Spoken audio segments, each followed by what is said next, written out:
Ano naman magseselos ako doon kay Renan, di ba? Renan is only my friend. Mahirap bang intindihin yun? Tatanggol mo po yung lalaking yun. Malamang! Eh bakit nung in-invite kita sa arcade, nasan ka? Nasa bahay? Minsan lang dito si Renan. Galing ang Manila, di ba?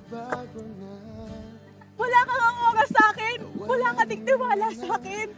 Eh di pa nga, may ginagawa kaming film. May niluluto kaming work, di ba? Ba't ayaw mo ako intindihin? Sumasama ka pa dun sa lalaking yun. Iniintindi kita, Ben. Hindi mo lang nakikita yon. Iniintindi kita.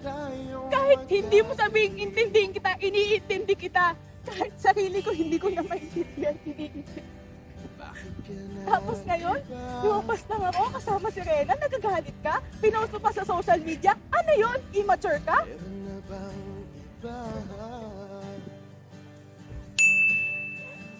Sana sinabi mo para di na umasang may tayo pa sa uli. Sana sinabi mo hahayaan naman kitang sumaya at umalis. Sana sinabi mo para di na umasang may tayo pa sa uli. Sana sinabi mo.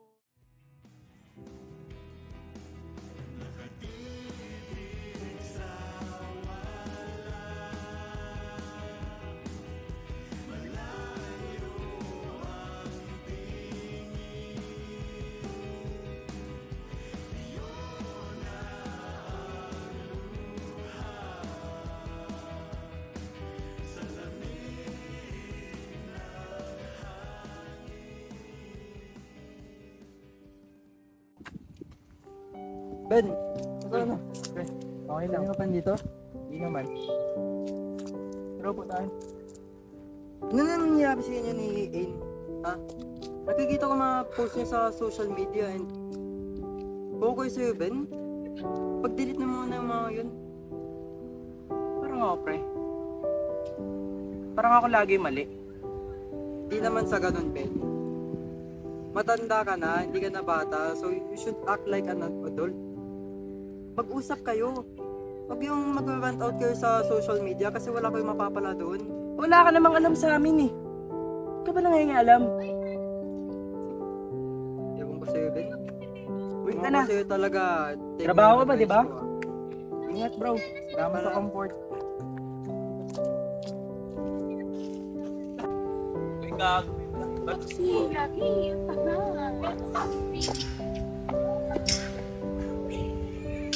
In! Ilang in! Ang tagal mo!